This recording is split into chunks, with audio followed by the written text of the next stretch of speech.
Paz do Senhor, amados irmãos e irmãs em Cristo, vão ficar em pé, por favor. Amém, amados. A graça e a paz do Senhor Jesus nesta hora possam encher cada coração. Todos que recebem, digam amém. Bendito e louvado o teu nome, Senhor, nosso Deus, para sempre e sempre. Te damos graças por todas as coisas. Te damos graças pelo teu poder que nos alcança, pela tua palavra, Senhor, que produz tudo, que faz tudo, pela tua misericórdia, que é muito mais alta do que a distância do céu. Grande é a tua misericórdia, Senhor. Damos graças, Senhor, de nesta noite mais uma vez recebermos a tua misericórdia, da tua bondade, tudo que tem chegado ao nosso encontro ao longo de todo este dia, de toda a nossa vida. Te damos graças, Senhor nosso Deus, pelo nome que está exaltado acima de todo o nome, pela fé, por todo o testemunho que existe na nossa vida, nas nossas casas, nos nossos amigos, nesta comunidade de crentes que buscam, que se juntam a nós. Te damos graças, Senhor, pela partilha.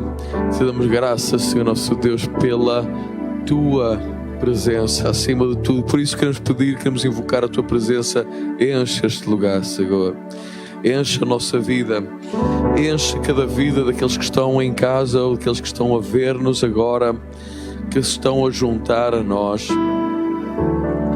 Te damos tantas graças, Senhor Jesus, porque tu és poderoso para ir ao encontro do lugar mais profundo da nossa vida.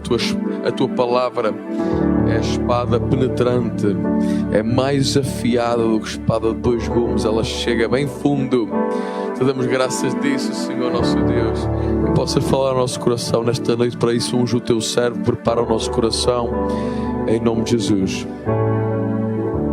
Acima de tudo, Senhor Deus, queremos pedir a humildade de sermos igreja, de ouvirmos e acolhermos aquilo que tens falado e de sabermos juntos, estarmos alinhados no propósito, na visão, naquilo que estamos a receber como direção, aquilo que é para fazermos juntos. Possamos a isso nos juntar em nome de Jesus, em total unidade, não em propósitos, em projetos dispersos, mas juntos na mesma visão. Por isso continua a dar a visão, Senhor. Cada vez mais queremos pedir, dá a visão à tua igreja em nome de Jesus. Entretanto, neste tempo nós louvaremos ao Senhor.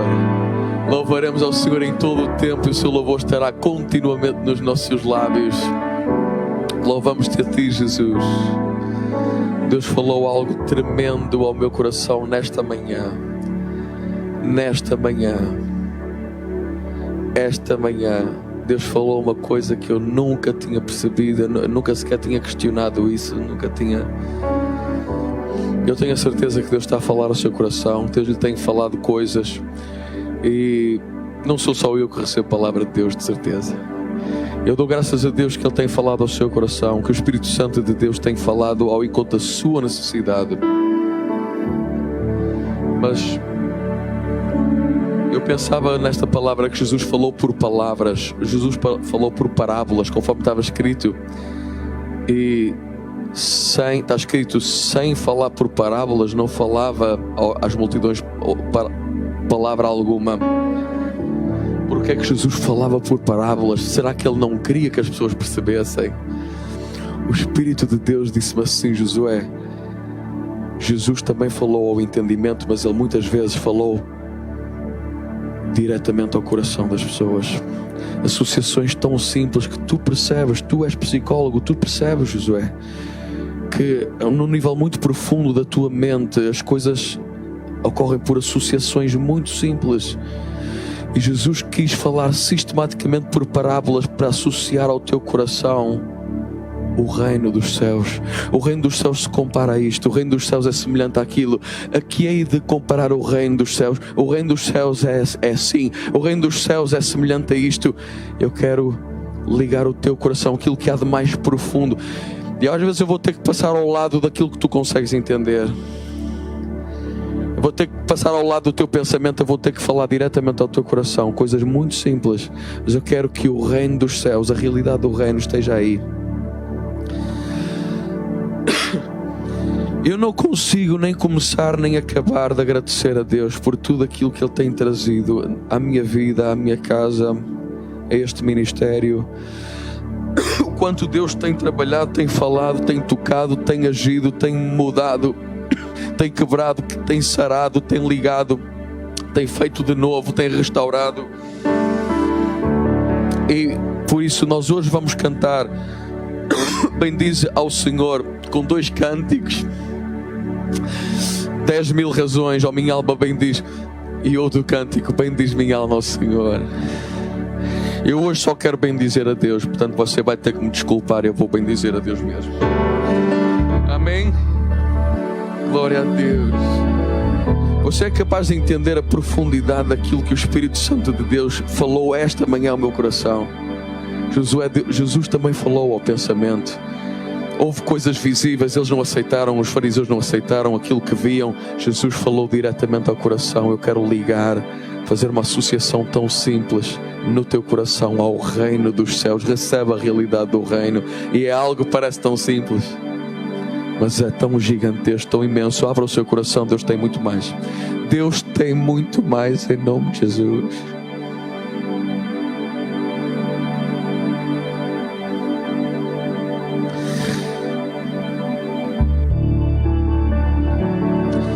Em nome de Jesus, amém, Senhor Deus.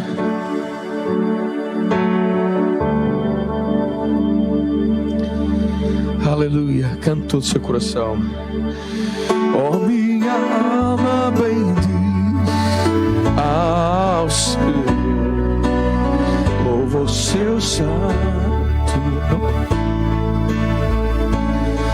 como nunca fizeste. Oh, bendiz, adora o seu santo nome. Oh, minha alma bendiz ao Senhor, louva o seu santo nome, como nunca fizeste. Oh, bendiz, adora o seu santo nome. O sol nasceu, surge novo dia. É tempo de novamente cantar. Venha o que vier, e quando anoitecer, eu cantarei ao que pode salvar. Oh, minha alma bendiz ao Senhor, louva o seu santo nome, como nunca fizeste. Oh, bendiz, adora o seu santo. E assim, és Deus de amor e de paciência.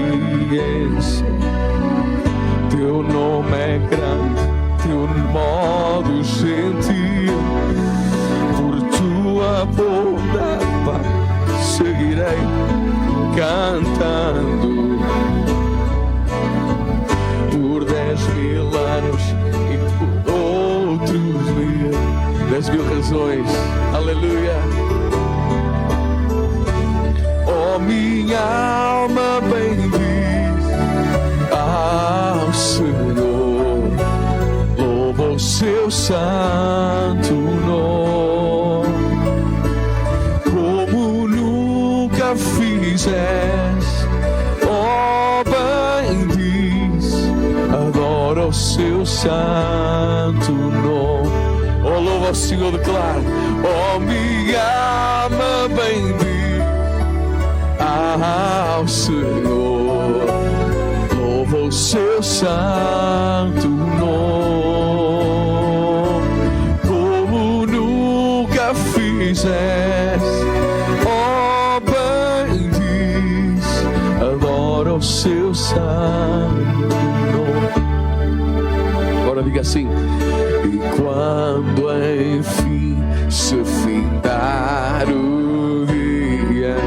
Deus. E o meu tempo aqui se acabar, ainda assim seguirei cantando por 10.000 anos e pela eternidade.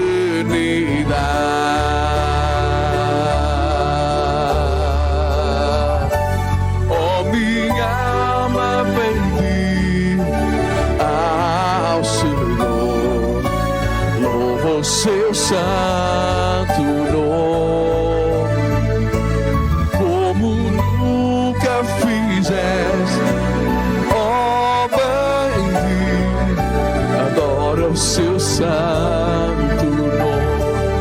Bendiz minha alma ao Senhor, oh, minha alma bendiz ao Senhor, louva o seu santo nome,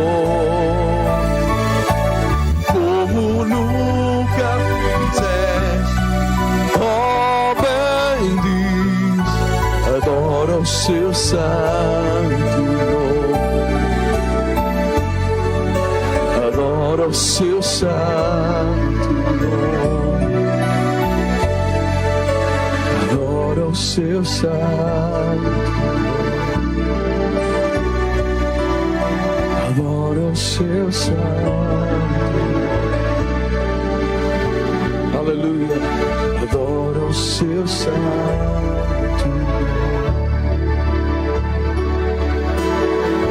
adora o seu santo nome,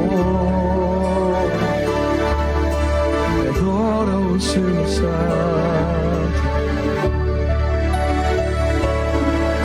adora o seu santo nome,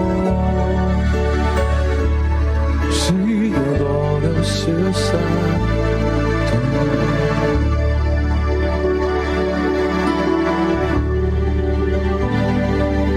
Adoro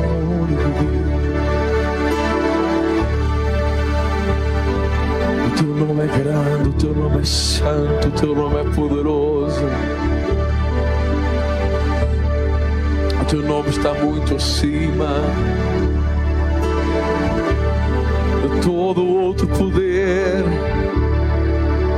todo outro poder que está em nós, todo outro poder que vem a nós, todo outro poder que toca em nós, todo outro poder que se levanta contra nós.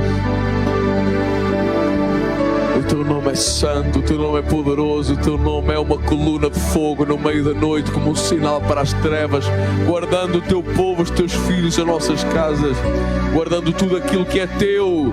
É um aviso para as trevas. Bendito é o nome santo do Senhor. Isto é meu, diz o Senhor. Aleluia. Quando são chamados pelo nome do Senhor aqui, obrigado, Senhor, porque eu sou chamado pelo teu nome. Eu irei viver segundo a missão, em nome de Jesus, segundo a grandeza da santidade que tu imprimiste na minha vida, pelo poder da tua palavra, em nome de Jesus. Quem diz amém?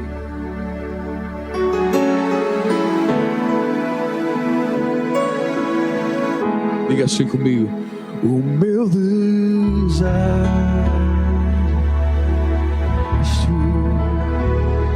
minha canção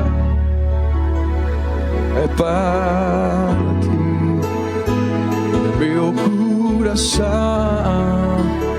anseia ser entregado a ti.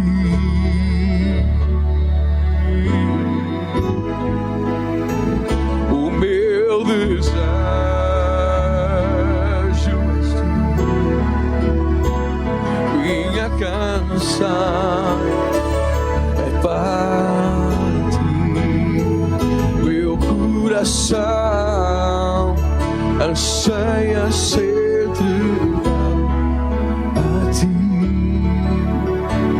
a ti, a ti, Senhor. Por isso bendiz minha alma ao Senhor, bem louva-o em seu esplendor, na há como estar em sua presença. Ninguém se compara a ti. Luz e conforto me dá, vida e esperança. És minha paz, minha segurança. Ninguém se compara a ti. O meu desejo és tu, minha canção é para ti. Meu coração anseia se entregar a ti, Senhor. O meu desejo é tu, Senhor. Minha canção é para ti. Meu coração anseia se entregar a ti.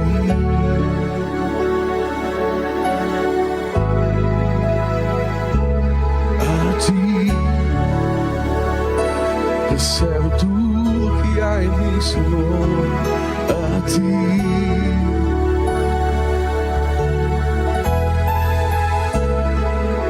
A ti.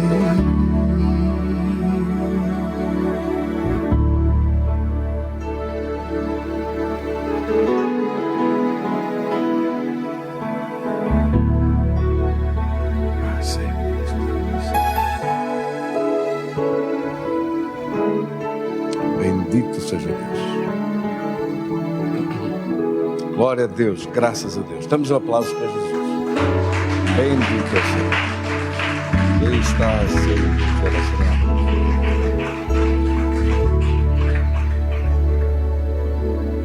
Vamos orar. Querido Senhor, damos-te graças deste privilégio tão grande de podermos estar juntos em tua presença.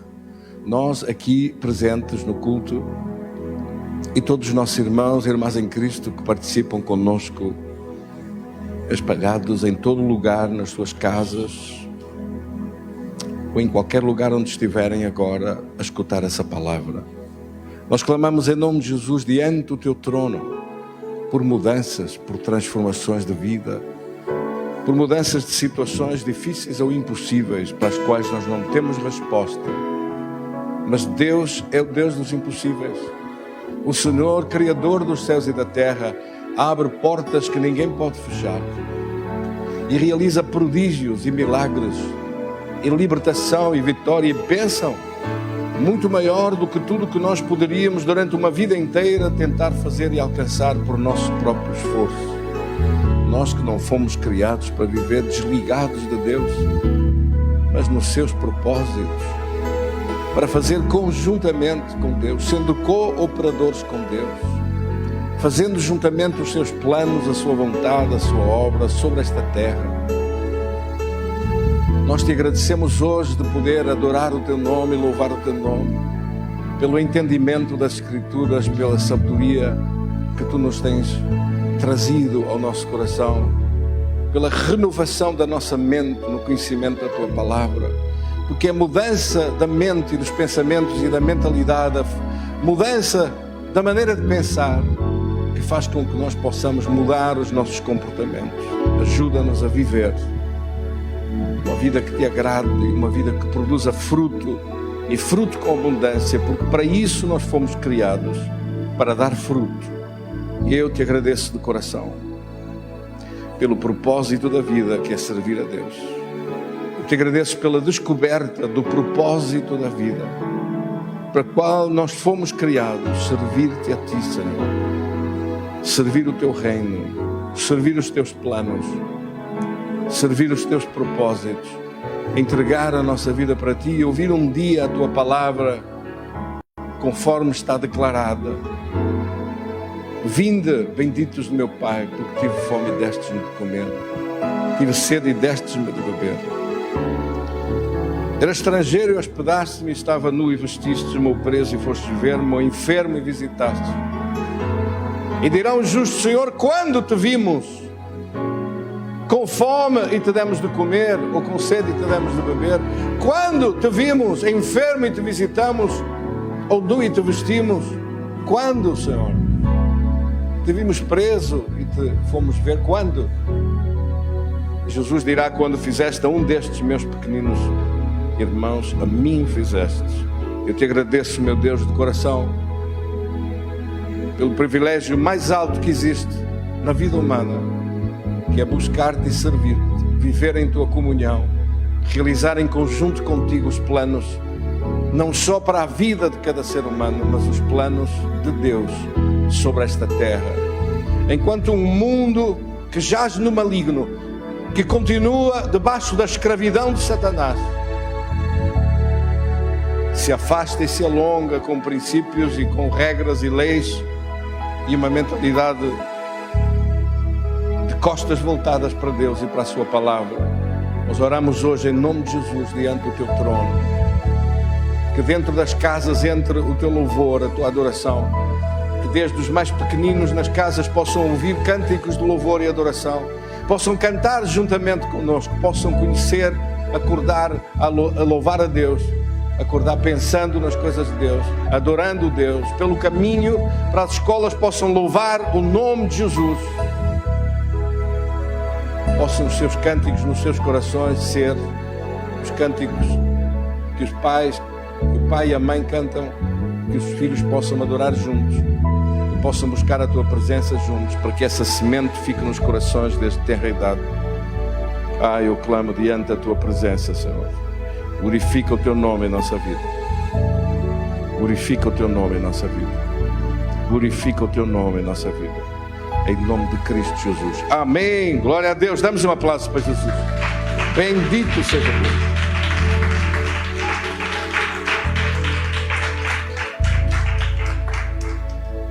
Meus queridos irmãos, vamos abrir hoje a palavra das Escrituras.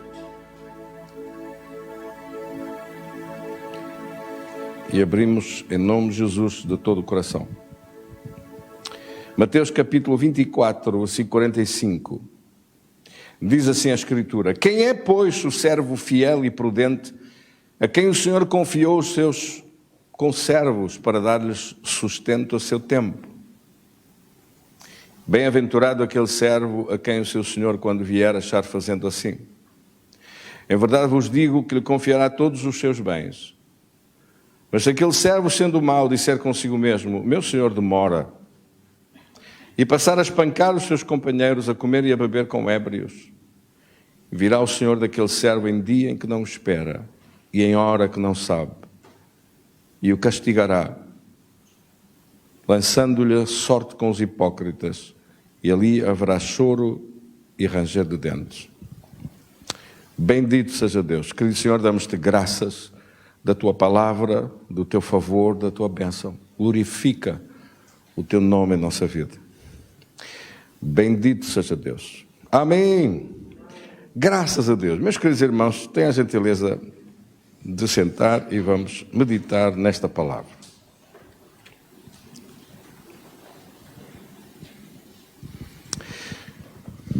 Aqui está, no meio de um sermão profético, no meio de palavras proféticas,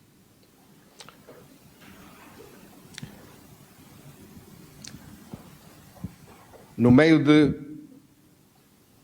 pensamentos e realizações, de conjecturas, de definições, que Jesus fala acerca da segunda vinda. No meio de todas estas coisas, de repente, Jesus insere, porque estamos a falar aqui do capítulo 24 de Mateus, e na transição para o capítulo 25 de Mateus, Jesus insere um conjunto de versículos a falar acerca de servir Deus, acerca do mais alto propósito da nossa vida. Eu lembro-me de um dilema que tinha no meu coração. Quando muito jovem eu lia a Bíblia sozinho e tinha muitas perguntas para fazer. E no meio dessas perguntas não tinha respostas. Não havia respostas e as minhas perguntas eram muito claras, eram muito simples, mas ao mesmo tempo eu reconheço hoje que eram perguntas difíceis. E deixem-me dizer-vos uma coisa, não pensem os irmãos que atribuo essas perguntas à minha fulgurante inteligência. Eu penso muito mais que era a graça de Deus, que era o Espírito de Deus a trabalhar no meu coração, a fazer-me as perguntas, a ajudar-me nas questões, a levantar essas próprias interrogações dentro do meu coração para que eu procurasse respostas. Amém? E ao falar disto hoje convosco, eu recordo aqueles tempos dos meus 19 anos, 18 anos, 20 anos. Depois fui estudar para fora, tive essa graça de Deus e correr pelo mundo fora, e recordo que às vezes passava-me no pensamento sobre as pessoas que dedicam a sua vida para servir Deus. Eu que nunca tinha imaginado vir parar num púlpito e pregar a palavra de Deus como propósito da minha vida. Não tinha isso passado pelos meus planos. Os meus planos não eram esses, os meus projetos de vida não eram esses. Os propósitos para aquilo que eu estava a preparar-me, para adquirir competências, não eram para isto. Ou seja, eu nunca tinha pensado na minha vida que um dia seria um pastor de uma igreja que teria um ministério como evangelista e como pastor, 2 ministérios de facto. Nunca imaginei uma coisa dessas. Nunca planeei nada para isso, não pensei nada para isso. Esses planos não eram meus, mas eram os planos de Deus. Esses eram os propósitos de Deus. Esses não eram os meus propósitos. Esse não era o caminho que eu tinha escolhido, mas esse era o caminho que Deus tinha escolhido. Deixem-me dizer-vos uma coisa muito simples. A maior parte das pessoas vive a sua vida, um grande número de pessoas no mundo, milhões e milhões de pessoas no mundo, vivem a sua vida nunca descobrindo qual é o propósito de Deus para a sua vida. Muitos nem perguntaram jamais: Senhor, o que é que tu me criaste para ser? O que é que tu queres que eu faça? Outros têm religião, como Saulo de Tarso, que ia a caminho de Damasco, diz a Bíblia em Atos dos Apóstolos, no capítulo 9, pronto para matar os discípulos de Jesus que estavam na Síria, em Damasco. E quando resplandeceu aquela luz e aquela voz veio dos céus e disse: Saulo, Saulo, por que me persegues?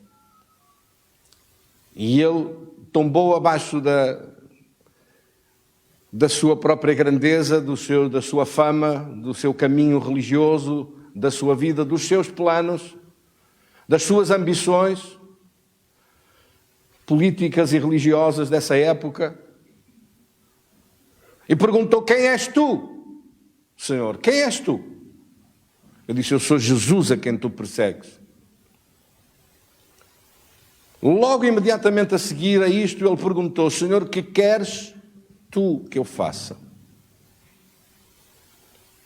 Que queres tu que eu faça? Se este não é o caminho, se estes não são os propósitos, se estes não são os projetos de Deus para mim, e eu estava tão convencido que era o melhor que eu podia fazer, era isso.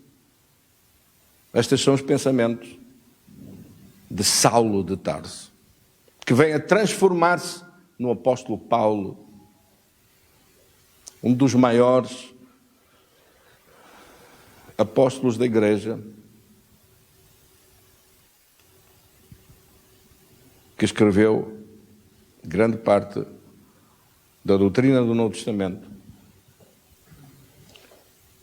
dando lugar às igrejas até Roma, com esforço, uma entrega, uma dedicação extraordinárias da sua vida. Mas está a ver uma pessoa religiosa que ia falhar o seu propósito, porque ele estava a seguir um caminho de religião e não a Cristo. E assim também bilhões de pessoas no mundo hoje seguem uma religião pensando que estão a seguir Deus. Seguem uma cartilha religiosa pensando que estão a servir Deus. E num país como o nosso, onde existe uma matriz de pensamento católico, inserida dentro da nossa sociedade, servir Deus é algo que está um pouco longe do pensamento, longe do coração das pessoas. Primeiro porque foi criado desde logo um obstáculo de raiz, um obstáculo de princípio. Para servir Deus, segundo o pensamento católico, é preciso ser padre ou ser freira. Ora, eu ser freira não podia e padre também não me interessava. Portanto, o pensamento de servir Deus estava arredado da minha vida. Eu nunca imaginei que se pode servir Deus, porque a matriz que existe é essa, porque o formato que existe, estamos formatados dentro de um pensamento destes, e outro ainda pior, que as pessoas na igreja não fazem nada, assistem, e o padre faz tudo.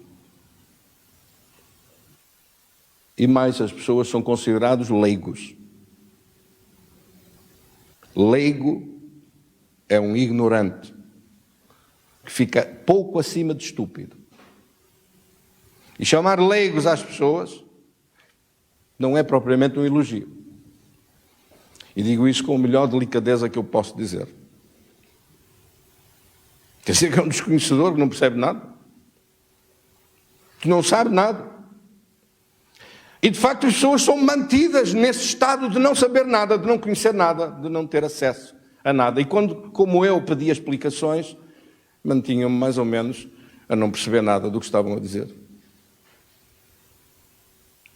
Assim que um dia eu decidi sair da Igreja Católica.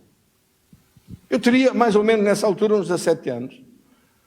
Lembro-me que, como por causa da música clássica, eu tocava naquelas festas religiosas, em tempos de festa, em tempos de corais, etc. E pagavam-me um pequeno cachê, que me dava jeito. Mas eu disse ao meu pai que tocava comigo lá, eu não vou tocar mais. E ele disse, porquê que não vais? Não vou, diga lá ao maestro que eu não toco mais. Mas porquê que não tocas mais? Não toco mais porque eu comecei a ler a Bíblia. Oh, coisa que eu fiz. Comecei a ler a Bíblia.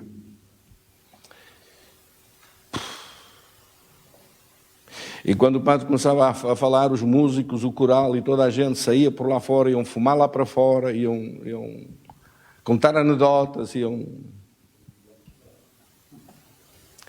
Eu ficava sentado a ouvir, porque eu queria ouvir o que é que o padre estava a dizer. E eu tinha começado a ler a Bíblia. E por causa disto, de eu começar a ter lido a Bíblia sozinho, comecei a entender que aquilo que eu estava a falar não tinha nada a ver com o assunto. Ou seja, a maior parte das pessoas na Igreja Católica não lê a Bíblia. E hoje eu atrever-me a dizer que também muitos evangélicos não leem a Bíblia. Até muitos já que ficam profissionais e vêm para os cultos e já nem a Bíblia traz. Agora a Bíblia também está nos telemóveis, está em todo lado, e os pastores vêm-se à rasca, não sabem se a pessoa está a mandar mensagens,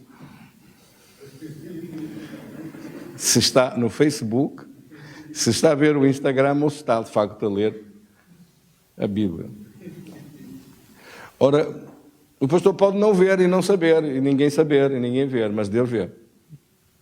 E essa ausência de temor de Deus não deve entrar dentro dos filhos de Deus, não deve estar nos filhos. Essa ausência de temor de Deus, essa falta de respeito pelas coisas de Deus e pelos assuntos de Deus não pode estar no coração dos crentes e dos verdadeiros filhos de Deus. Por isso é que a Escritura diz que quando soar a trombeta no arrebatamento, uns vão subir, outros vão ficar, porque às vezes há determinadas coisas que você até podia admitir e você até pode não saber e pode não verificar, mas o Deus que verifica tudo, que vê a atitude dos corações, que vê o interesse, que vê o empenhamento, que vê a dedicação, que vê a consagração, que vê até por vezes o sacrifício. Eu sei, eu falo por mim e por outros irmãos que eu conheço, por vezes é com sacrifício que a pessoa vem ao culto. Com sacrifício desde logo da sua comodidade, sacrifício do seu esforço, sacrifício de um dia cansativo em que se trabalhou todo o dia e agora ainda há culto e a pessoa vem ao culto, quando podia estar no conforto das mantas.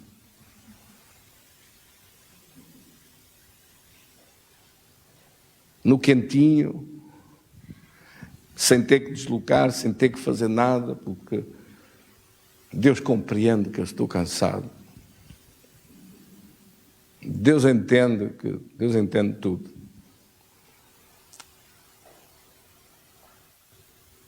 E por isso é que eu continuo a dizer, não para assustar ninguém, não para meter medo a ninguém, seja correto com Deus. Honre Deus. A sua presença honra Deus. A sua busca sincera de Deus honra-o. O seu afastamento, a sua distância não honram Deus. Amém, irmãos? Que Deus tenha misericórdia de nós.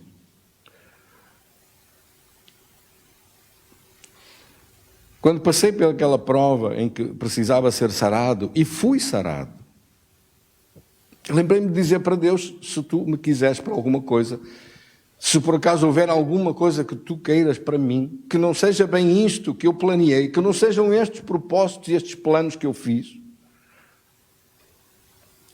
como tu me saraste e deste-me a minha vida e me salvaste, e eu entendo que na cruz vieste para morrer por mim, para que eu ficasse livre de condenação, eu também coloco a minha vida à tua disposição. Ó palavra que eu disse. Isto mudou tudo. Porque a partir daí, eu nunca mais tive paz com os propósitos, com os planos que tinha traçado. E comecei a ter revelações e sonhos.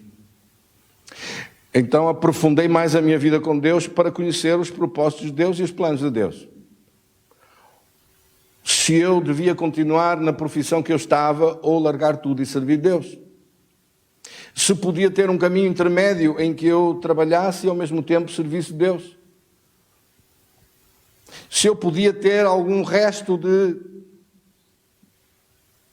de concessão dada por Deus para que realizasse os meus planos, ou se os meus planos eram todos para morrer. E no meu caso, não estou a dizer o seu, não estou a dizer o de muitas outras pessoas, no meu caso, ele disse, põe o teu Isaac no altar, porque é mesmo para ser sacrificado. Então eu coloquei meus projetos, meus sonhos, a música clássica, a minha vida como professor e como seguindo a minha carreira por lá fora, e nunca mais olhei para trás. Não olhar para trás é um atributo dos filhos de Deus.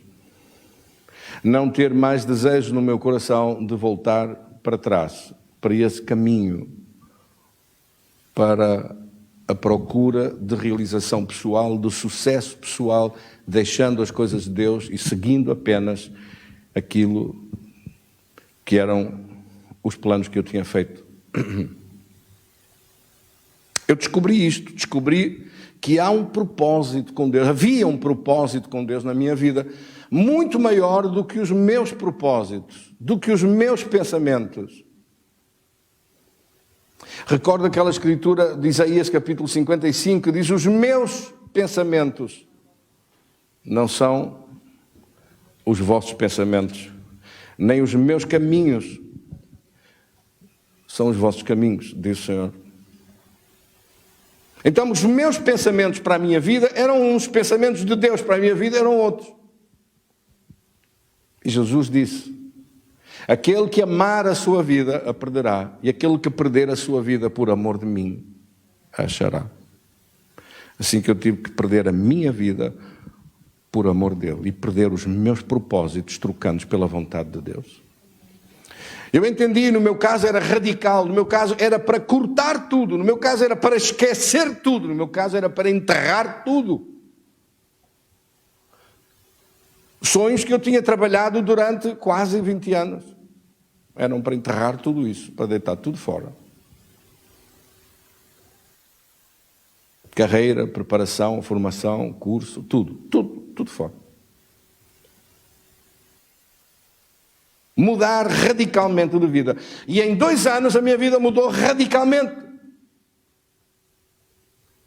Apareci com uma Bíblia debaixo do braço a pregar a palavra de Deus. Com uma mudança completa e louca. Com um bebê pequenino num cesto. que tinha 3 meses e com os pensamentos assustadores na minha cabeça. E agora a tua família? E agora o que é que esse filho vai comer? E agora o que é que tu vais viver? Tu és doido, seu maluco. Satanás a bombardear-me 24 horas. Tu és louco. Deixas uma vida, deixas uma carreira, deixas tudo. Para quê? Estás à espera de quê? Quem te vai agradecer alguma coisa, seu ridículo? Largas uma vida toda lançada para fazer o quê? O que é que te aconteceu? Satanás gozou-me de fininho. De fininho, de grosso, de tudo. Durante meses batalhou-me na minha cabeça que eu tinha decidido tudo mal, que não era aquilo que eu devia fazer, que largasse tudo e voltasse rápido. E tive propostas e tive ofertas. Algumas delas muito boas, de trabalhar profissionalmente naquilo que eu tinha tido formação. Bem, estou a dizer isto. Não estou a falar, isso não era pecado. Vamos ver se nos entendemos. Seguir uma carreira, seguir uma vida, seguir uma coisa, isso não era pecado. No meu caso, era completamente desviado do propósito. Ou seja, no meu caso, não estou a dizer o seu, não estou a dizer o caso da maior parte dos crentes que eu conheço, não acontece isso. Mas no meu caso, Deus mandou-me deitar tudo fora, largar tudo e segui-lo.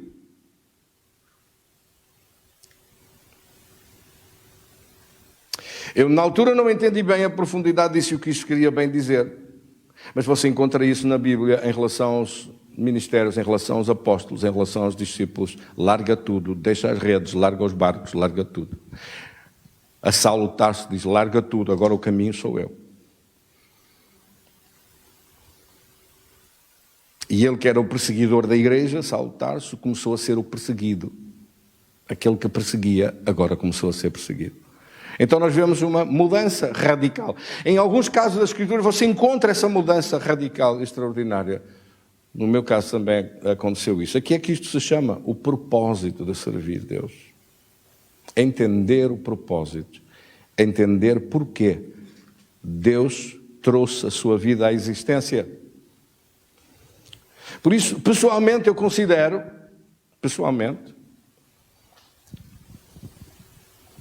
que nós não fomos feitos para viver sem Deus,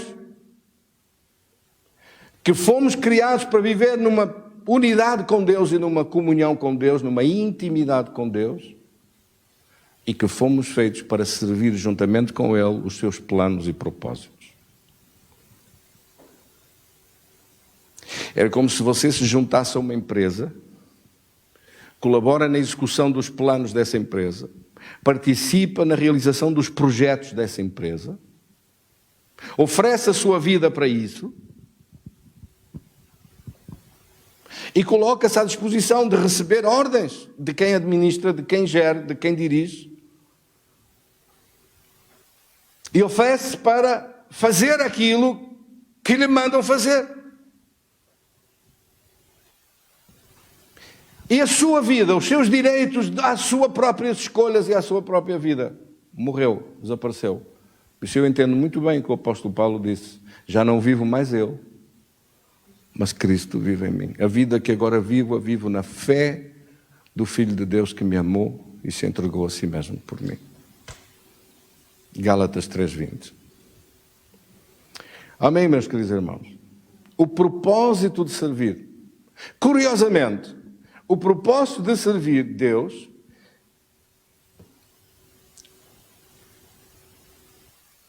(2:20), peço desculpa, enganei-me aqui no versículo, vou seguir.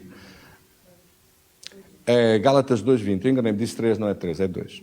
Gálatas 2:20, se quiser ler comigo, diz, já estou crucificado com Cristo, não vivo não mais eu, mas Cristo vive em mim. A vida que agora vivo na carne, vivo pela fé do Filho de Deus, o qual me amou e se entregou a si mesmo por mim. Meus queridos irmãos,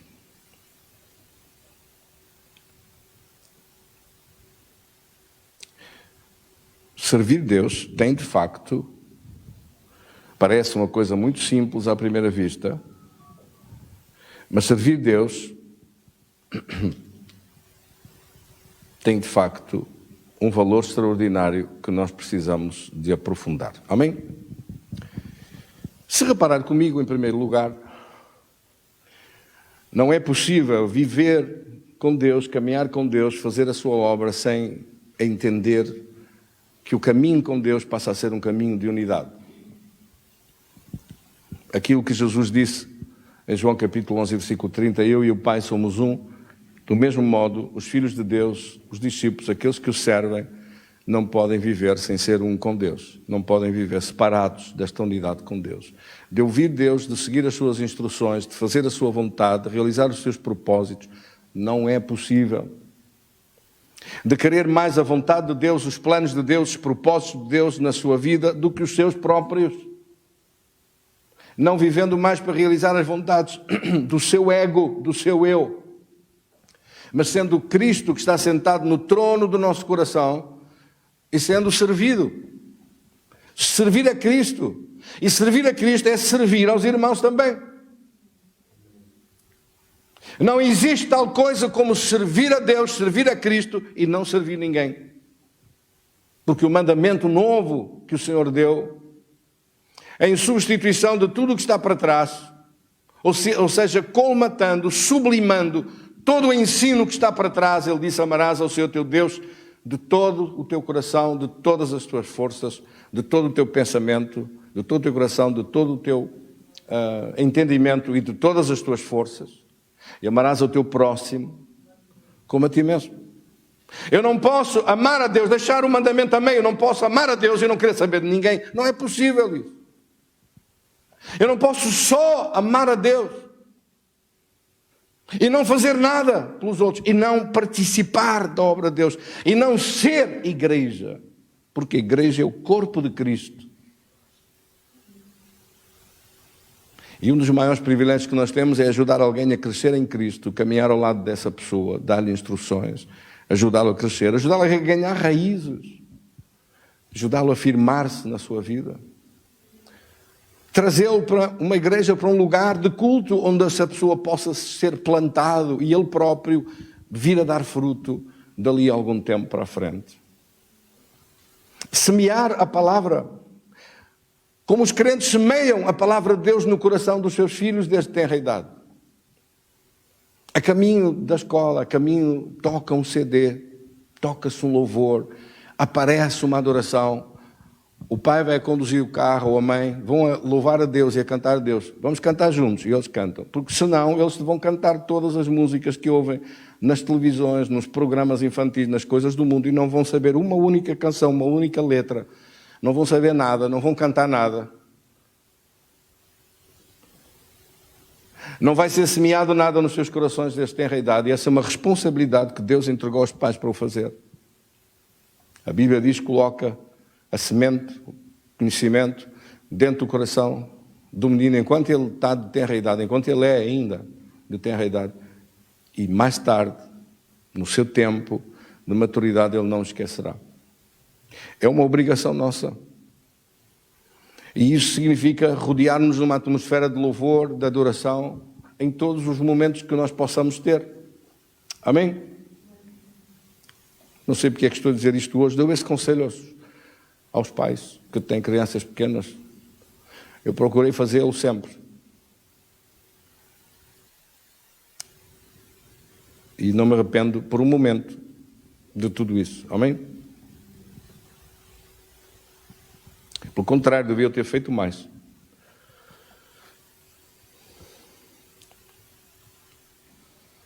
Estar plantados. O Salmo 1 diz uma coisa extraordinária. Diz, bem-aventurado o varão, o versículo 1, que não anda no conselho dos ímpios, que não se detém no caminho de pecadores e que não se assenta na roda dos escarnecedores. 3 coisas abomináveis diante de Deus.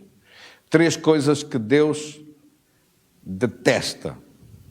3 coisas que Deus não quer nos seus filhos, que Deus não quer ver no seu reino. Isto é ofensivo contra Deus. E isso tem consequências desastrosas nos filhos de Deus. Amém? Porque são hábitos do mundo, são maneiras de viver conforme ao mundo. O ímpio caminha sem Deus, o ímpio caminha sem temor de Deus, o ímpio anda e caminha na sua vida, sem querer saber de coisa nenhuma de Deus. Ele vive na rejeição de Deus,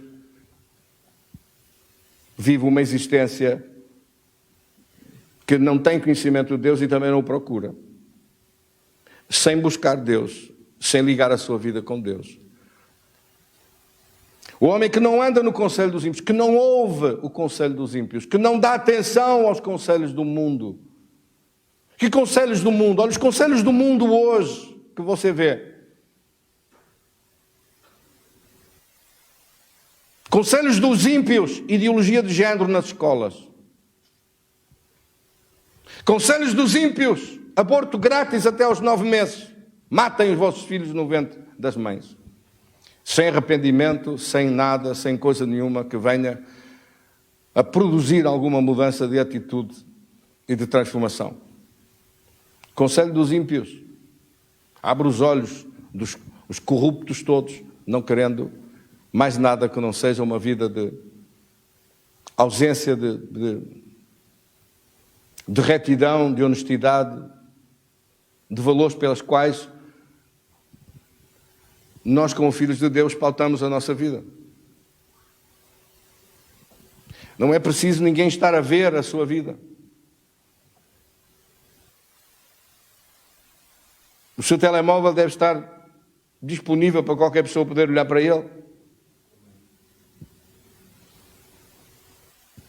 Minhas netas pegam no meu telemóvel, estão a brincar com o telemóvel, com joguinhos e com coisas. Não tem, os meus netos não têm mal nenhum isso.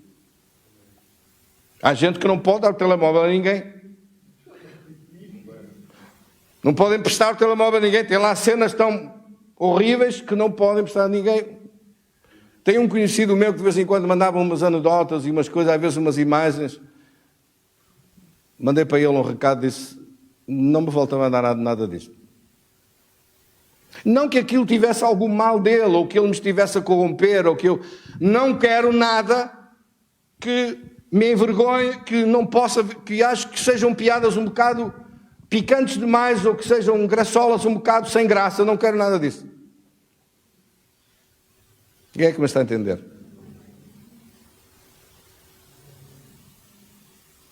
Não vivemos escondidos, não vivemos com nada, como o gato. Gato escondido com o rabo de fora. Não se vive assim. Mas os ímpios vivem. E o caminho dos pecadores também. E a roda dos escarnecedores também. Toda a gente que critica outros de qualquer maneira, falam de qualquer maneira.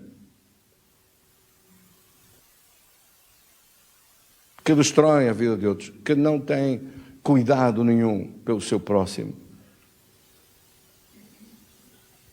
Sabe, todo esse caminho que aqui está é um caminho de perversão. E o mundo caminha um caminho de perversão. Mas no versículo 2 diz assim: o seu prazer, pelo contrário, o seu prazer está na lei do Senhor, está na sua palavra medita dia e noite. Esse homem que, pelo contrário, medita em Deus, pensa na palavra de Deus, pensa em louvar a Deus, pensa em adorar a Deus, pensa em buscar a Deus, pensa em saber mais das coisas de Deus. Esse será como árvore plantada junto a ribeiros de águas, que dá seu fruto na estação própria, as suas folhas não caem, tudo quanto fizer prosperará. Outra tradução diz: tudo quanto fizer será bem sucedido, ou terá sucesso nas coisas que fizer. Pois diz: não são assim os ímpios. São como a palha que o vento espalha, que o vento dispersa, ou como a moinha que o vento espalha. Por isso os perversos não prevalecerão no juízo, nem os pecadores na congregação dos justos. Isto não é assustar ninguém, isto é dizer às pessoas a verdade. Não viva esses caminhos. Integre-se, esteja plantado numa igreja. Hoje está na moda as pessoas não se plantarem nada, não assumirem nada. Quem assume é o LGBT que assume. Os crentes não assumem compromisso. Muitos crentes não assumem. Hoje há uma grande quantidade de crentes que não se comprometem com nada, não estão comprometidos com a igreja, não têm uma igreja local, não vão a lado nenhum, estão aí, estão na internet, estão a fazer coisas, dizem eles, estão a fazer um grande serviço. Mas não estão integrados em lado nenhum, você não os vê fazer nada. Um pastor, se pedir alguma coisa, esqueça, não é para fazer nada. Um ministério que peça, vamos fazer isto, vamos fazer aquilo, temos um projeto de Deus que mandou fazer isto. Esqueça, essa gente nunca vai fazer nada. Você não vai contar com muita gente para nada. Não há. É preciso assistentes? Não há. É preciso trabalhar com crianças? Não há. É preciso fazer alguma coisa para servir em algum departamento? Não há. É preciso fazer parte da música, do louvor. É preciso estar no som, na multimédia, nas crianças, ou na oração, nos intercessores? Não há. É preciso estar a fazer algum serviço. Não conte para nada. Há gente que não conta para nada. Sabe que eu tenho um hábito de dizer, eu lhe agradeço em nome de Jesus, porque eu creio que um dia Jesus vai agradecer tudo o que você faz por Ele aqui nessa terra, Ele vai lhe agradecer. Aliás, há um livro escrito sobre isso, de um pastor americano que foi arrebatado aos céus e que depois veio lá de cima, foi mais que uma vez arrebatado aos céus, levado por anjos. E um dos capítulos do livro, Anjos em Missões Especiais, um dos capítulos do livro é exatamente esse, o dia em que Jesus vai dizer obrigado. Eu li aquele capítulo, as lágrimas caíram pela minha cara, eu disse, o Senhor vai dizer obrigado? Por isso, fiquei com o hábito, de vez em quando algum irmão ou irmã faz alguma coisa pela casa de Deus, pela obra de Deus, pelas coisas de Deus, eu digo, eu lhe agradeço em nome de Jesus. Esse é um agradecimento prévio. Quem lhe vai agradecer de facto, quem vai lhe agradecer de verdade, quem vai agradecer e lhe dar a recompensa por isso, não sou eu. A recompensa vem de Deus. Quem lhe vai dizer obrigado um dia, vem de Deus. Para mim foi uma surpresa quando eu li aquilo. Mas depois daquele pastor vir de lá de cima, da glória de Deus, e contar aquilo, Jesus lhe dizer pessoalmente, lhe dizer diretamente a ele, um dia eu vou agradecer, vou dizer obrigado aos meus filhos, àqueles que me servem, vou-lhes agradecer, vou-lhes dizer obrigado por tudo que fizeram enquanto era difícil, enquanto estavam lá embaixo, enquanto ninguém via.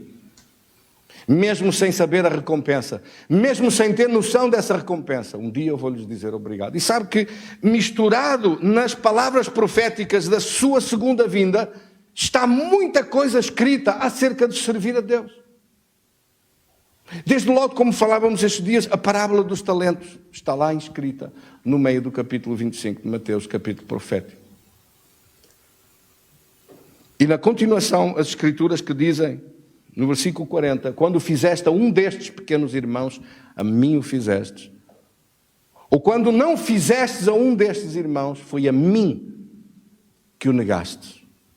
Também está escrito no mesmo texto. Avançando um pouco mais, no Salmo 1 a Bíblia diz que nós devemos estar plantados para dar fruto, como uma árvore plantada para dar fruto. Por isso o meu conselho para todos é esse: insira-se na igreja, participe das coisas de Deus, tenha prazer em servir Deus, mesmo que isso tenha algum incómodo, não rejeite o seu compromisso com Deus quando lhe for pedido. Amém? Em segundo lugar, entenda a dinâmica da igreja. No mundo nós temos as organizações, as instituições, as empresas. Já imaginou que era uma empresa onde cada trabalhador, cada pessoa estivesse a fazer o que quisesse?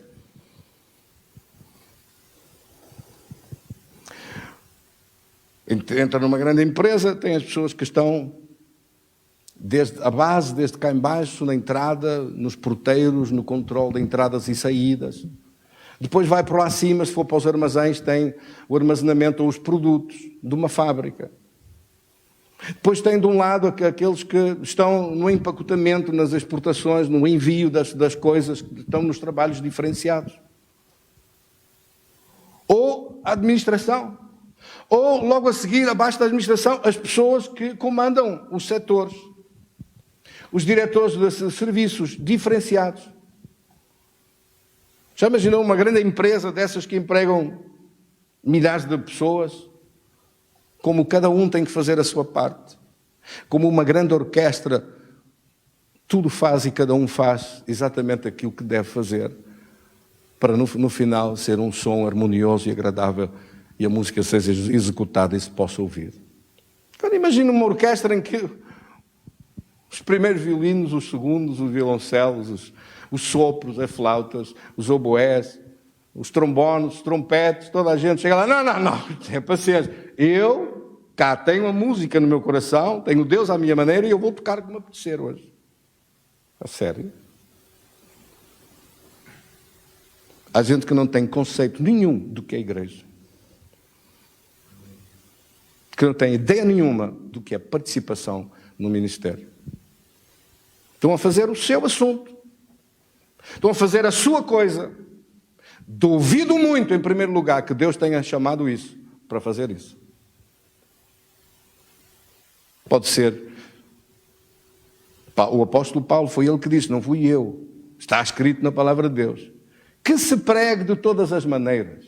Que se faça o que fizer, seja por retaliação, seja por vaidade. Ou seja, de facto, por verdade, que Deus tenha chamado para o fazer e que esteja a executar um plano e um propósito que é de Deus. De todas as maneiras, o importante é que o Evangelho se pregue e que a palavra de Deus se espalhe. Está a ver o que é que está dito? Por isso, eu vejo determinadas coisas, nem abro a boca, não me pronuncio. Pastor, aprova ou desaprova? Não é o meu chamado não é provar ou desaprovar. O meu chamado não é amaldiçoar ninguém. O meu chamado não é estar na roda dos escarnecedores. O meu chamado é fazer aquilo que Deus me mandou fazer. E realizar os seus propósitos. Mas como pastor, e é uma queixa que muitos pastores têm no mundo, às vezes fico triste de ver que as pessoas são capazes de fazer isto e aquilo, envolverem-se em coisas que não têm nada a ver com a igreja, com a sua igreja, com o lugar onde estão plantados. E quando é preciso fazer alguma coisa na casa de Deus, não há disponibilidade. Mas estão disponíveis para fazer outras coisas que não têm nada a ver com o chamado de Deus e o propósito de Deus na casa onde estão plantados. Outros há que dizem que estão nesta igreja, mas não dão um prego por esta igreja. Não têm compromisso nenhum por esta igreja. Nem nas coisas mais básicas, nem no serviço mais básico, que é o contributo das suas finanças, dos seus dízimos e ofertas. Nem isso fazem. Ou seja, se num Covid ou num vírus qualquer ou numa coisa qualquer a igreja tivesse estado fechada e passado uns meses, passado 3 meses ou 4 ou 5 ou meia dúzia, sei lá o quê, abrisse de novo ou não pudesse abrir de novo, havia aqueles que continuariam a ser fiéis, havia aqueles que estão-se pouco marimbando para o assunto de igreja, seja o que for, o pastor que se desenrasque, isso é problema dele, não é problema nosso, porque não nos diz respeito. Agora eu vou-vos ler a Escritura, o que a Escritura diz no livro de Efésios. Diz assim, no livro de Efésios esta Escritura diz, e Ele mesmo, Deus, concedeu uns para apóstolos, outros para profetas, outros para evangelistas e outros para pastores e mestres. Apóstolos, profetas, evangelistas, pastores e mestres. A mim Deus teve a graça de me dar 2 ministérios.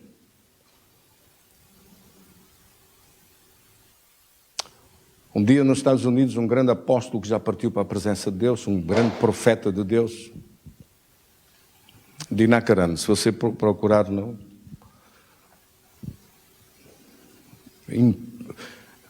um personagem impressionante. Orou por mim, falou comigo e disse-me claramente, o Senhor chamou-te para seres apóstolo dele. No entanto, como Jesus não me disse a mim pessoalmente isso, mesmo que eu tenha dito e tenha dado essa ordem a um grande servo de Deus, eu respeito isso, mas como ele não me disse a mim, eu sei os ministérios que Deus me deu e que estão em funcionamento. O resto entrego nas mãos de Deus e Ele é que sabe como, quando, o que quiser fazer. Não me vou intitular de nada que não seja verdadeiro. Amém, irmãos? Há pessoas que se apropriam de determinados títulos e cada um responderá por si sobre essa matéria. Às vezes há modas que se instalam, mas cada um responde por si, não sou eu, e não posso julgar outros servos que são servos de Deus, não são meus servos, nem estão ao meu serviço. Se estivessem, eu punho-os no lugar. Eles estão no serviço de Deus e Deus tratará do assunto. Não creio que alguém se deva apropriar de nomes de ministérios, pastores que não são pastores, mestres que não são mestres, mas que querem ensinar. Gente mais confusa que uma barata tonta, mas que estão a ensinar coisas e a mandar habitats e a falar tudo a toda a hora e a ensinar tudo a toda a hora, como se tivesse uma plateia, e tem uma plateia, mas acham que têm que falar coisas que nem eles próprios sabem. Isto é complicado. Sabe o que é que a Bíblia diz em Tiago, no capítulo 3, sobre isso? Diz que alcançarão mais duro juízo. Deviam ter juízo. Amém? Devem ter inteligência e sabedoria, não se meter em coisas que Deus não os mandou fazer. Conheço pessoas que à força quiseram ser pastores quando eram apenas líderes, mas foram convidados para algum sítio e logo aquelas pessoas ungiram e disseram que eram pastores. Eu conhecia-os, eu sabia que não havia ministério ali, eu sabia que desligados da matriz, desligados, não se sustentariam de pé. Isso afetou as suas vidas completamente, os seus filhos, tudo. Afetou tudo, a um grau de tal maneira que as suas vidas foram uma revolução que aconteceu para pior do que aquilo que devia ser. Mas como digo, esta é a falta do entendimento do que está aqui escrito. Com vista ao aperfeiçoamento dos santos, estes 5 ministérios funcionam para aperfeiçoar os santos. Os santos são os filhos de Deus, os crentes. Para o serviço da edificação do corpo de Cristo, ou seja, para que o corpo de Cristo, a igreja e o corpo de Cristo, possa crescer harmoniosamente. Até que cheguemos todos à unidade da fé, ao pleno conhecimento do Filho de Deus, à perfeição, à perfeita varonilidade, à medida da estatura da plenitude de Cristo. Para que não sejamos mais meninos agitados de um lado para o outro, levados ao redor de todo o vento de doutrina. Vem uma ventania de um lado, vem uma moda do outro, vem uma coisa do outro. Alguns são arrastados de um lado para o outro sem ter firmeza, e deve haver essa firmeza, e devem estar plantados num lugar, e devem saber o que estão a dizer, e devem, se tiverem dúvidas, devem ter alguém com quem as esclarecer diretamente. Devem ter um lugar onde produzir fruto, que as suas folhas não caiam, e que tudo quanto faça produza fruto e seja prosperado e abençoado por Deus. Mas segundo a vontade, versículo 15, Efésios 4:15, segundo a verdade, em amor, cresçamos em tudo naquele que é o cabeça, Cristo. A falar de uma igreja que tem a cabeça que é Cristo e que funciona harmoniosamente em cada uma das partes. Ou seja, cada trabalho, cada departamento, cada serviço que é prestado, cada tarefa que é entregue, funciona com perfeição. Se eu tiver aqui um problema com som, com coisas que eu preciso, falo com o Martinho. Se eu tiver um problema acerca de louvor e adoração, falo com Josué, que é o líder desse departamento. Se eu tiver problemas em outras áreas, se eu não tiver gente suficiente em trabalhos de determinados departamentos, falo com os meus líderes para que congreguem, convidem, tragam e possa a igreja crescer harmoniosamente. E já aconteceu de pedir que maior colaboração, maior número de colaboradores, e não ter resposta. E isto faz-me pensar seriamente sobre a questão de entender a igreja, que o seu chamado é servir. E que na igreja você não pode pensar só, quando eu precisar de alguma coisa, Deus vai me abençoar. Mas tem que pensar em Deus também, dizendo o que é que eu posso fazer para te servir. Se dúvidas houvesse, Jesus falou sobre isto. E falou sobre isso não só neste texto que nós lemos, não só neste texto que nós falamos em Mateus, no capítulo 24. Quem é o servo fiel? Quem é o servo prudente a quem o Senhor confiou os seus conservos, confiou os seus filhos, confiou os bebés em Cristo, confiou aqueles que ainda não cresceram, confiou aqueles que vão a meio do caminho, confiou aqueles que ainda não sabem comer pela sua mão, que é preciso dar-lhes na boca, confiou aqueles que é preciso mudar-lhes as fraldas e tratar deles e cuidar deles, confiou pessoas. Olha que não é um caminho tão fácil acompanhar o crescimento de alguém, preocupar-se com alguém, trazê-lo para Cristo e depois acompanhá-lo para que cresça, para que se firme. Esse é um serviço em que todos nós somos indispensáveis. E se não o fizermos, a maior parte deles ficam pelo caminho sem vida, tombam para o lado, porque não vão se manter de pé, nem vão caminhar. Sem incentivos. Ainda não cresceram o suficiente para estar agarrados solidamente, com raízes profundas. Não cresceram a esse ponto. E se vier uma ventania, tombam para o lado e não se levantam mais. E como você sabe, vêm ventanias pelo caminho e surgem tempestades no meio. E quanto maior for a força da capacidade dos líderes e discípulos dentro da igreja que seguram outros, que se congregam, que estimulam, que são capazes de convidar, que são capazes de vir junto, que são capazes de se importar com o outro, que são capazes de fazer um telefonema e um contacto, e que se preocupam com a falta que cada um está a fazer para edificar a casa de Deus. Porque a casa de Deus somos nós. A obra de Deus somos nós. Nós somos o templo onde Deus habita. Não são as paredes, somos nós, pessoas, que somos chamados não só para receber sempre que precisamos, e Deus está sempre disponível de nos abençoar, mas somos chamados também para o servir, para estar com o propósito de o servir. E desde o serviço mais básico, que é o serviço de sustentação da casa de Deus, com dízimos e ofertas, desde a coisa mais básica, mais fácil de fazer, que é essa, até atividades e ações que são necessárias desenvolver, todas essas coisas um dia Deus lhe agradecerá por você não ter enterrado o talento, não ter feito nada, não ter querido saber de nada, não ter se importado com nada, mas de tomar o assunto como seu. A mim o fizeste, disse Jesus. Quando fizeste a um destes pequeninos, e por causa de ti, por tua causa ele está de pé, por tua causa ele cresceu, por tua causa ele firmou-se, por tua causa ele foi sarado, por tua causa, pelas tuas orações ele desenvolveu-se, por tua causa ele está hoje lá em cima na glória de Deus. Quantas pessoas foram trazidas por si? Quantas pessoas foram trazidas para Cristo? Se perguntar hoje onde é que eles estão, o que é que você responde? O que é que vai dizer? Quantos ganharam raízes? Quantos estão a produzir fruto? Quantos estão a fazer esse serviço por outros e para Deus? Quantos estão a fazer uma diferença para melhor na vida das pessoas à sua volta? Quantos foram transformados no poder de Deus? Ah, meus queridos irmãos, eu creio que a diferença aqui entre estes dois tipos de servos, aqueles que se importaram, aqueles que lhe deram o sustento no seu tempo, Mateus capítulo 24, versículo 45, aqueles que trabalharam afincadamente para o desenvolvimento da casa de Deus e da obra de Deus. Em verdade, lhe confiará a Deus, diz ele, todos os seus bens.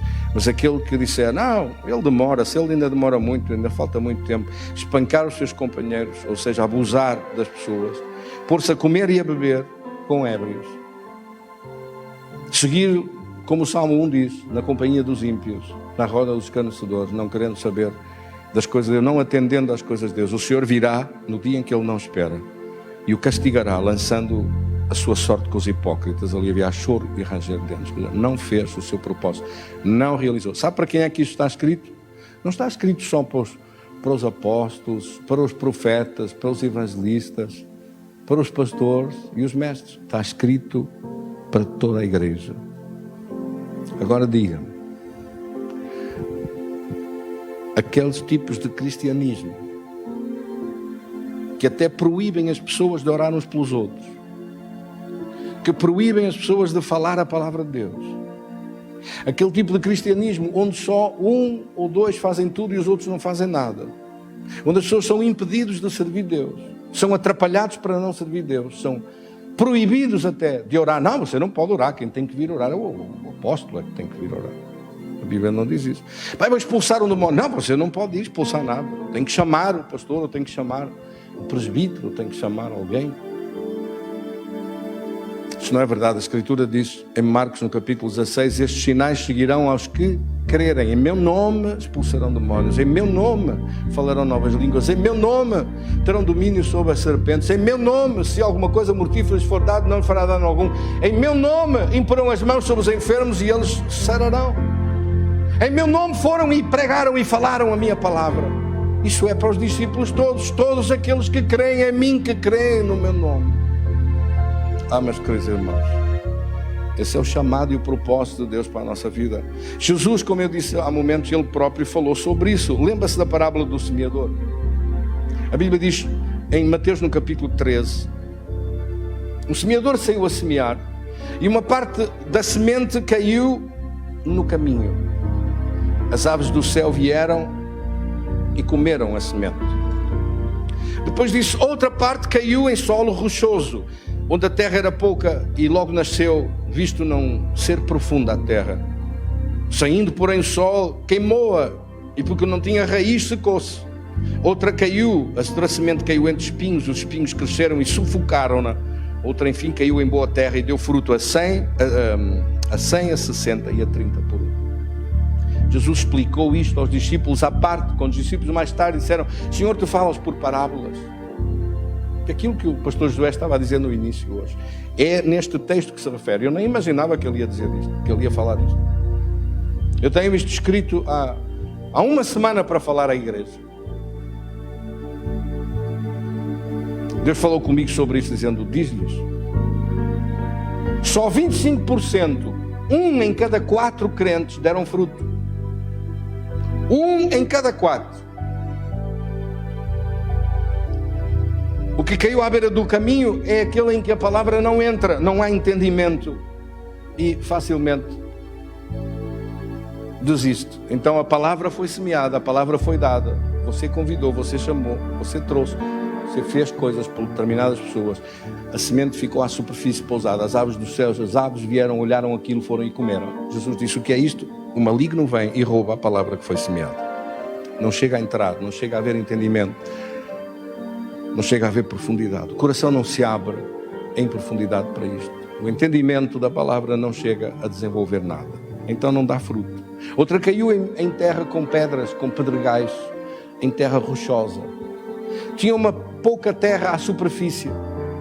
E Jesus explica isso depois, mais tarde, aos discípulos. Em verdade vos digo que muitos, versículo 17, muitos profetas e justos desejaram ver o que vós vedes e ouvir o que vós e ver o que vós ouvir o que estáis a ouvir, e não o ouviram.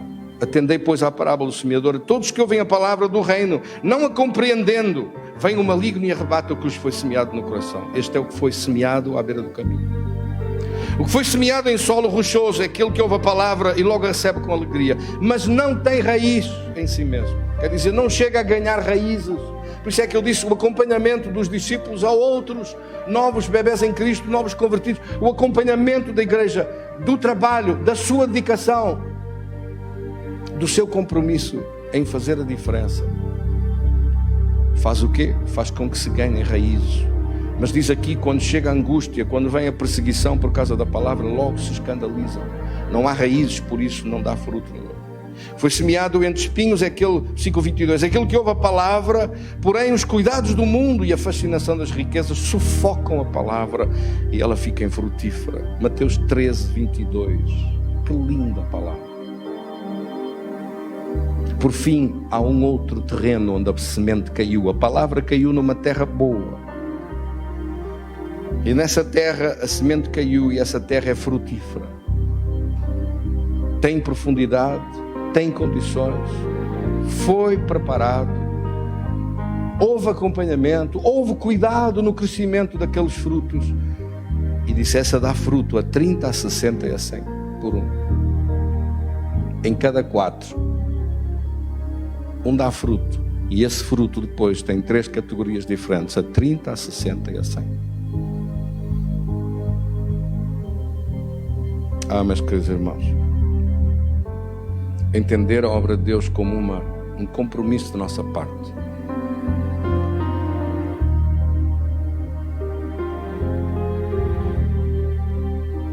Entender a obra de Deus como um desejo de agradar a Deus mais do que a nós próprios. Uma disponibilidade de servir.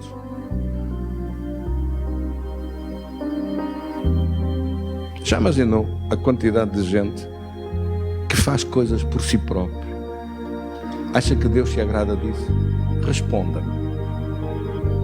Responda-me se Deus se agrada daquelas pessoas que dão dinheiro para construir santuários, para que depois as pessoas vão para lá e ponham velas e andem à volta das capelas de um lado para o outro. E a capela custou dinheiro, foi feita em pedra. À volta tem uma série de condições para que as pessoas andem de joelhos a rezar ou a fazer promessas. E tudo o que foi feito para isso foi feito com uma intenção de ser para Deus e de servir Deus.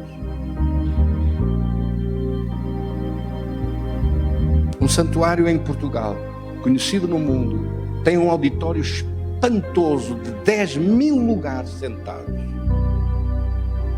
Quanta gente contribuiu com sua vida, o seu suor, o seu trabalho, o seu dinheiro, para que aquilo fosse construído.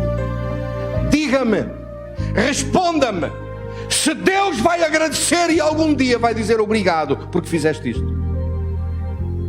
Porque tudo o que foi feito para a sua própria exposição e vaidade, para os seus próprios ídolos, para a sua própria vaidade, para a sua projeção, não foi feito para estar integrado em nada que tenha a ver com a palavra de Deus, mas em espírito de rebelião, fazendo só o que lhe dá na sua realíssima gana, separado de Deus, separado da revelação de Deus. Às vezes eu tenho que me perguntar a mim próprio: foi Deus que te mandou fazer isso? E lembre-se que eu lhe vou dizer: todas as vezes que eu fiz coisas separado da instrução de Deus, deu erro. E todas as vezes com boas intenções que eu fiz coisas sem ter a certeza absoluta que Deus me ordenou para o fazer, sofri as consequências.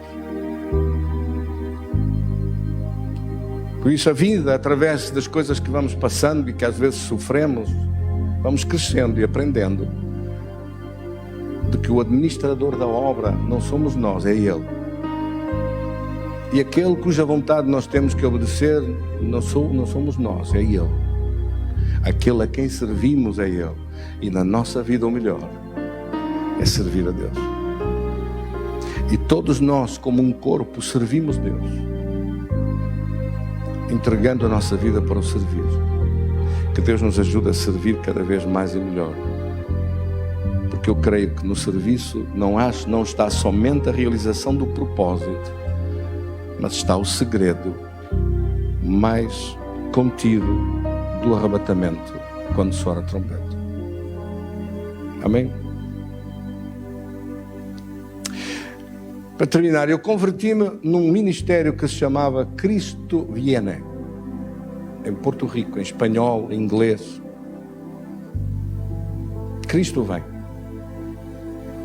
80% das mensagens que o evangelista Gigi Ávila, um dos maiores servos de Deus que eu conheci na minha vida, eu tive o privilégio de conviver com ele, de estar com ele, de aprender com ele, de ouvir as suas pregações, de gravar as suas pregações no meu coração e na minha mente, de as ouvir centenas de vezes, de as saber de cor quase.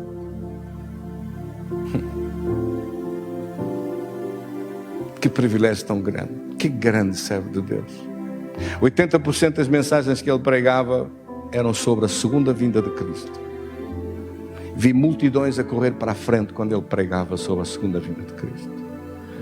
Quando ele pregava, ele dizia: fujam desta geração perversa, deste mundo que vai a caminho da sua destruição. Venham para Cristo.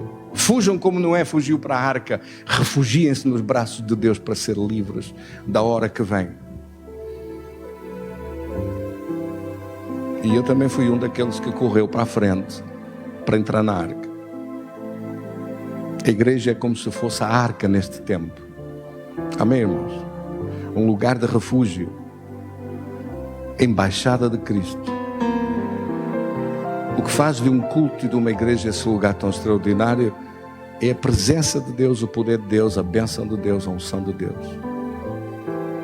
E de ser a obra de Cristo que nós construímos junto. A igreja somos nós todos. A igreja não é um lugar onde se vai. A igreja é a vida que se vive. A igreja é onde você estiver, no emprego onde está, você ora por alguém, no sítio onde estiver, nas coisas onde estiver, você faz a diferença. Trazendo outros para Cristo. Você não vai à igreja, você é a igreja onde estiver. Amém, irmãos? Prontos e disponíveis para servir Deus. Quantos recebem esta palavra hoje? Vamos orar, diga comigo. Senhor, eu te agradeço da tua palavra neste dia. Agradeço de poder te servir em todo lugar onde eu estiver, daqueles que eu possa contactar, das palavras que eu ouço, do conhecimento que eu tenho recebido, eu posso dar, e eu quero dar, eu desejo dar. Ajuda-me a fazê-lo com aqueles que estão à minha volta, aqueles que estão mais perto e mais próximos, a começar por aqueles que estão junto a mim, a começar por aqueles de quem eu possa cuidar e tratar. Ajuda-me a servir-te em unidade, e tudo quanto eu fizer o faça por amor a Cristo e o faça para Ele diretamente. Assim eu te agradeço hoje de todo o coração. Quero um dia ouvir essas palavras: obrigado, porque tudo o que fizestes, a mim o fizestes. Senhor, quando te vi com fome ou com sede, quando te vi nu e te vesti, ou quando te vi preso e te fui para libertar, quando te vi enfermo e te ajudei a recuperar, quando te vi dominado pelo poder maligno e te fui para correr ao teu encontro para fazer uma diferença, quando fiz isso? E Jesus dirá: quando fizeste a um destes pequenos irmãos, a mim o fizeste. Ah, Senhor, eu te agradeço de coração de poder te servir, de poder fazer uma diferença, de poder levar essa diferença à minha volta, de poder salvar o que está perdido, de poder orar por aquele que está enfermo, de poder vir ao encontro daquele que está a ser dominado e escravizado pelo mal, de fazer uma diferença ao redor da minha vida. Eu te agradeço de todo o coração. Ajuda-me por isso a estar plantado na tua casa, a ter um espírito de obediência e não de rebelião. Não estar para me servir a mim próprio, mas servir a obra de Deus e o chamado de Deus e os planos e propósitos de Deus para serem feitos. Eu te agradeço de todo o coração por este privilégio tão grande de glorificar o teu nome com a minha vida, em nome de Cristo Jesus, Senhor. Amém. Glória a Deus. Vamos orar também por qualquer enfermidade ou qualquer mal. Coloque sua mão no seu peito, oramos juntos. E comigo eu expulso toda a enfermidade, toda a doença, qualquer mal, qualquer mal-estar ou dor ou sofrimento. Ordeno que saia todo o espírito de enfermidade, saia em nome de Jesus. E da ponta dos cabelos à ponta dos pés recebo cura, recebo vida e vida com abundância. Recebo a tua palavra, recebo o teu poder e livramento. Eu te agradeço do coração. Talvez alguém a ser curado do seu fígado, de um problema do fígado, que fica sarado, curado e livre, em nome de Jesus. Do estômago e do aparelho digestivo desaparece todo o mal-estar, todo o sofrimento. Para agora, em nome de Jesus. Em nome de Jesus. De dores no corpo que desaparecem, de dores nas articulações que desaparecem, de dores nas pernas, na coluna, nos joelhos, nas articulações. Tudo isso para agora, em nome de Jesus. Eu te agradeço, meu Deus. De todos os meus irmãos e irmãs em Cristo, nós ordenamos a cura sobre o corpo. A cura sobre, de modo a receber células novas, tecidos novos, órgãos novos, uma perfeita saúde para a glória do teu nome, em nome de Jesus. Amém. Preparamos também para entregar nossa oferta para a casa de Deus. Lembro aos meus irmãos que há um novo NIB da igreja. A igreja mudou para outro banco e o NIB, se reparar, não é o mesmo NIB. O anterior NIB está mudado para outro novo que está agora projetado. Vou pedir ao pastor David para projetar este novo NIB para que os irmãos vejam. E por favor, se tiver anotado o outro, se estivesse escrito em algum lugar, por favor, anule o outro NIB para colocar a sua oferta. Se alguém entregar uma oferta para o antigo NIB, daqui a alguns dias, daqui a algum tempo, ele será devolvido para o seu banco, porque nós mudamos para outro banco com condições mais favoráveis que nos ofereceram. Amém? Portanto, está um novo NIB aí. Vamos orar pela nossa oferta. Levante sua mão e diga comigo: Senhor, eu te agradeço de coração pelo serviço que eu posso fazer para a tua casa, através da minha oferta, através da minha dedicação, do meu compromisso com Deus. Eu te agradeço de coração. o teu poder e o teu favor. Tu és aquele que prometeste que não há justo desamparado, nem seus filhos a mendigar pão. Por isso, diga comigo, eu nunca estarei desamparado e a minha descendência nunca mendigará pão. Eu declaro em nome de Jesus, em unidade com a tua palavra, de acordo com a tua palavra. E em tempos de fome ou de crise ou de necessidades ou de angústia, os teus filhos prosperam. Esta é a tua promessa e nós hoje concordamos nesta promessa sobre as casas e famílias de todos aqueles que te servem, também através deste meio da colaboração financeira. Em nome de Jesus, haja um retorno de multiplicação sobre as casas, sobre as famílias, sobre as empresas, para a glória do Senhor Jesus. Amém. Aqueles irmãos que quiserem contribuir, que estão connosco online e que o quiserem fazer, podem fazê-lo diretamente para os meios de transferência que estão disponíveis. Um abraço para todos, até o nosso próximo culto, sexta-feira e domingo. Lembre-se que domingo continuamos, até que estas restrições mudem, continuamos a servir a Deus aos cultos às 11 horas em Gaia e às 10 da manhã, domingo 10 da manhã, em Espinho. Um abraço para todos e até sexta-feira, se Deus quiser. Vamos louvar a Deus. Vou pedir ao pastor Josué para louvar ao Senhor enquanto nós adoramos Deus e lhe agradecemos tudo o que Ele está a fazer por nós. Deus cuida de mim, à sombra das suas asas. Deus cuida de mim, eu amo a sua casa e não ando sozinho, estou sozinho, pois Deus cuida de mim, Deus cuida de mim. Sombra das suas asas, Deus cuida de mim. Eu amo a sua casa e não ando sozinho, não estou sozinho, poxa.